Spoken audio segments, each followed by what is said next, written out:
The fluorescent lights of prestige motors cast harsh shadows across the showroom floor that cold December afternoon, illuminating rows of gleaming vehicles that represented dreams for some and status symbols for others. James Morrison stood at the entrance, his weathered hands clutching a worn leather wallet, his eyes fixed on a modest silver sedan in the corner.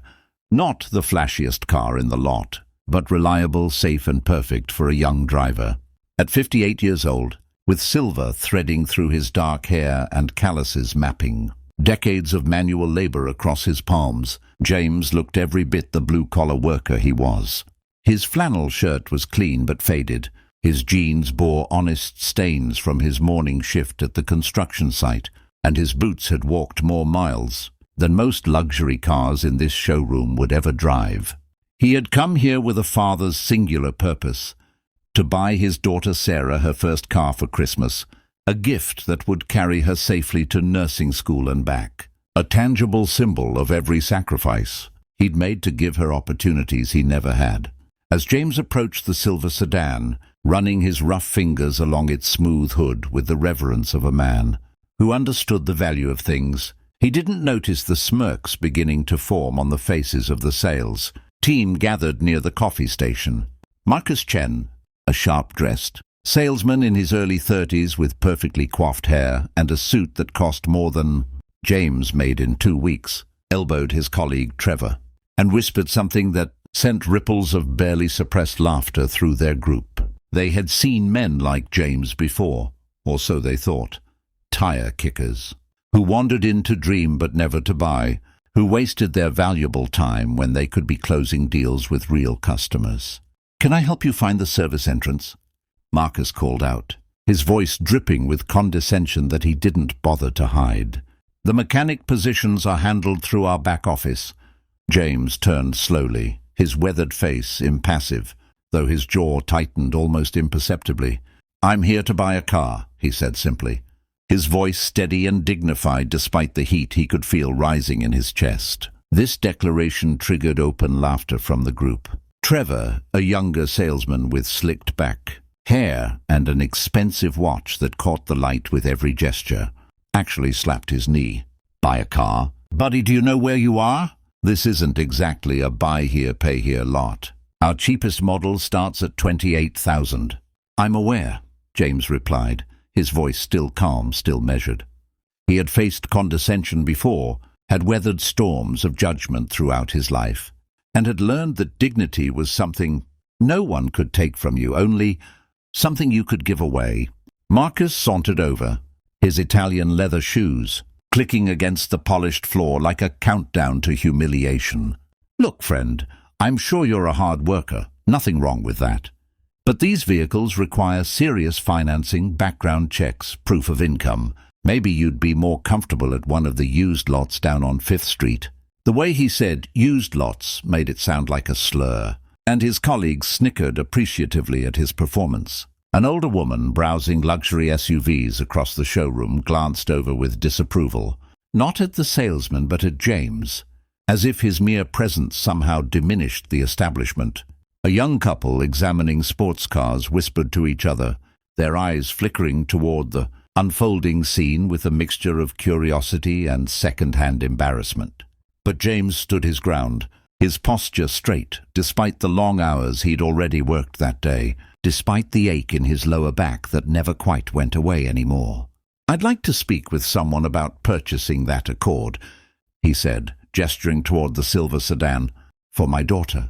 It's her Christmas gift." "Your daughter?" Marcus repeated, his tone thick with mockery. He turned to his colleagues with theatrical disbelief. "Guys, we've got Santa Claus in the building." More laughter erupted, cruel and cutting in its casual dismissal of a father's love. Something flickered behind James's eyes then. Not anger, not shame, but a deep sadness that perhaps his daughter had been right when she'd warned him about coming to the fancy dealership.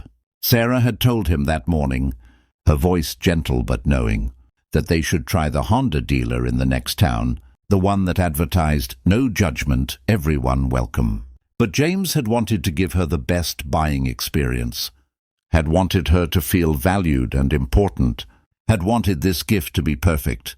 "Listen," Trevor chimed in, moving closer with the aggressive confidence of someone who had never truly struggled, even if you could get approved, which, no offense, doesn't seem likely. The down payment alone on that car would be $7,500. Cash. Today. That's before we even talk about insurance, registration, all the other costs. "Then let's talk about it," James said quietly.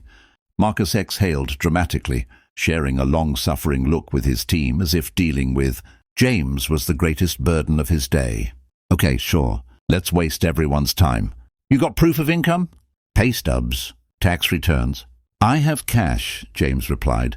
This statement hung in the air for a moment, before dissolving into the most contemptuous laughter yet. "Cash," Marcus repeated, wiping imaginary tears from his eyes. "Of course you do. Let me guess, your life savings? Look, even if you've scraped together enough for a down payment, and that's a big if, the financing on the rest would eat you alive. The monthly payments on this model, for someone with your profile, would probably run $800–900 a month, minimum. Can you afford that?" "I won't need financing," James said, and something in his voice, a quiet certainty, made Marcus's smile falter for just a fraction of a second. "You won't need—" Trevor started to echo, but his voice trailed off uncertainly. James reached into his jacket pocket, moving with deliberate slowness, and withdrew a thick envelope. The laughter died completely as he opened it, revealing stack after stack of neatly organized $100 bills.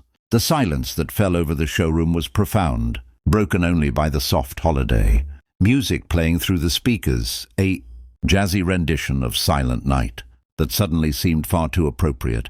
"The price on that Accord is $32,500, James said, his voice still quiet, but now commanding every ear in the building. "I'm prepared to pay the full amount in cash today." Marcus's face had gone from smugly amused to pale to flushed red in the span of seconds. He opened his mouth, closed it, then opened it again like a fish gasping for air.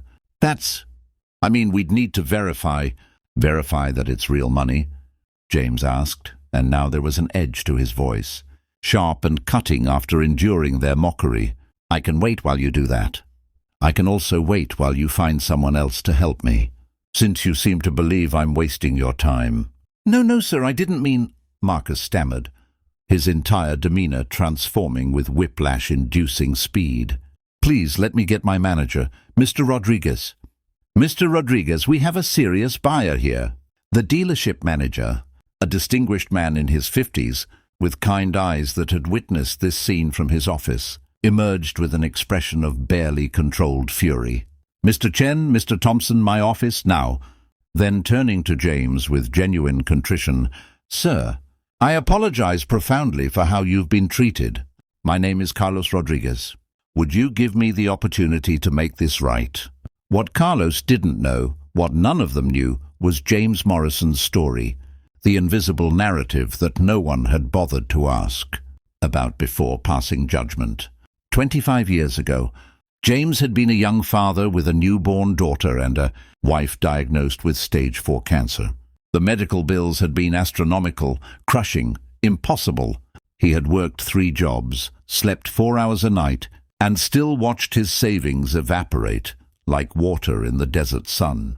After his wife Emily passed, leaving him with 2-year-old Sarah and a mountain of debt, James had made a vow. His daughter would never want for anything important, would never have her dreams deferred because of money, would never feel the powerless desperation he had felt watching the love of his life slip away because they couldn't afford experimental treatments. For 23 years, James had lived that vow.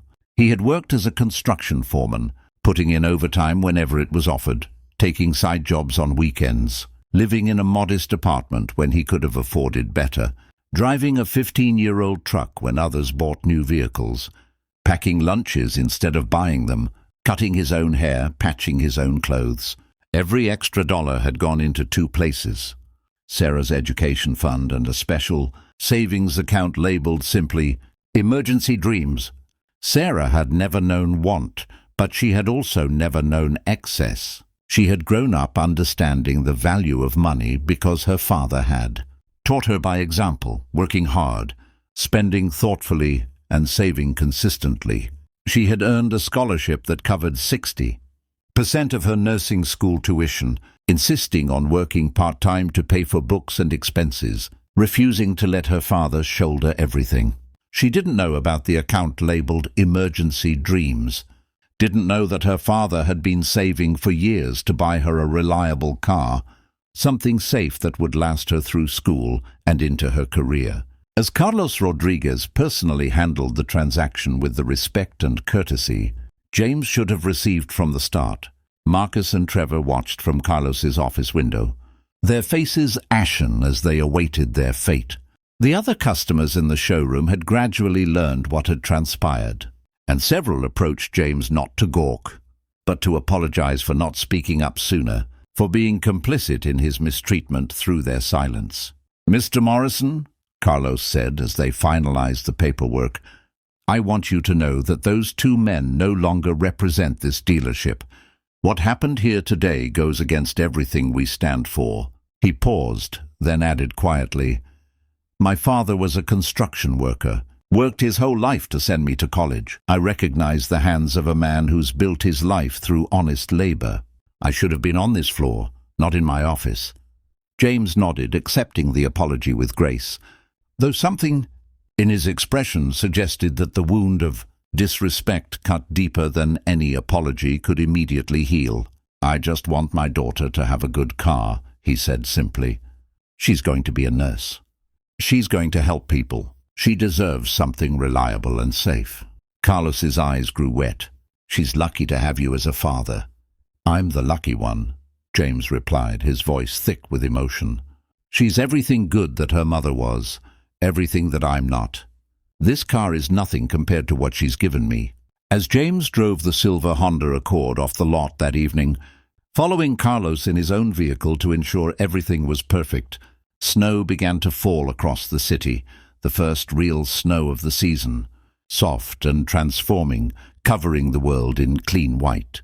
He parked the car in his apartment complex's garage, in the covered spot he'd been saving, and stood for a long moment just looking at it, imagining Sarah's face on Christmas morning. What James didn't know was that Carlos Rodriguez, moved by what he had witnessed, had made some calls. By the time James arrived home, there was a message on his machine from the local news station, asking if they could interview him about teaching his daughter the value of hard work and saving. There was another message from a nursing scholarship foundation asking about Sarah's school plans. And there was a third message, this one from Marcus Chen's personal number, a halting, genuine apology that admitted he had never stopped to consider the lives of people he had been trained to profile and dismiss. On Christmas morning, Sarah Morrison woke to find her father standing in the living room of their modest apartment, holding a set of car keys tied with a red ribbon. When she realized what the gift meant, not just the car itself, but the years of sacrifice it represented, she broke down crying, wrapping her arms around the father who had given her everything and never asked for recognition or praise. "Dad," she whispered through her tears, "you didn't have to do this." "Yes, I did," James replied, his own voice breaking. "Your mother and I, we dreamed about who you'd become. Every day you exceed those dreams. This is just a car, sweetheart. You're the real gift. You always have been." Later, Sarah would learn the full story of what had happened at the dealership, would feel anger on her father's behalf, would want to drive straight there and give those salesmen a piece of her mind. But James would stop her, would tell her that carrying anger only made you tired, that the best response to judgment was to live well and love better. He would tell her that the real story wasn't about men who laughed, but about a father's love, about dignity in the face of contempt, about saving and sacrifice, about dreams deferred but never abandoned. The silver Honda Accord would carry Sarah safely through 4 years of nursing school, through her first job at Children's Hospital, through midnight shifts and exhaustion and the beautiful, grinding work of caring for others. Years later, when she could afford something newer, she would keep it anyway, unable to part with the vehicle that represented her father's love. and eventually she would pass it down to her own daughter, telling the story of a man who was laughed at for looking poor, but who was rich in all the ways that mattered, who taught her that dignity comes not from what you own, but from how you treat others and yourself. The story of James Morrison spread through that city and beyond, shared online and in coffee shops and at dinner tables, becoming one of those tales that people tell to remind themselves and others that judging by appearances is a poverty of spirit far worse than any financial poverty could ever be. Marcus Chen, to his credit, would eventually quit sales entirely and become a counselor at a non-profit, helping people rebuild their lives after bankruptcy, dedicating himself to serving the people he had once dismissed. The incident had cracked something open in him, had forced him to confront the ugliness of his assumptions and the shallowness of his values. And James? He went back to work on Monday morning, back to his construction site, back to his honest labor, carrying with him the quiet satisfaction of a father who had given his daughter something money couldn't buy, the example of a life lived with integrity, the knowledge that she was loved beyond measure, and the understanding that true wealth is counted in sacrifice, in dignity, and in the courage to stand tall even when others try to make you feel small. The laughter had died in that showroom, but the love that prompted a father to save for years, to endure mockery, to pay cash for his daughter's dreams, that love echoed forward. A reminder that humanity's greatest gifts are often wrapped in the plainest packages, waiting for eyes wise enough to see beyond the surface to the extraordinary hearts beating underneath.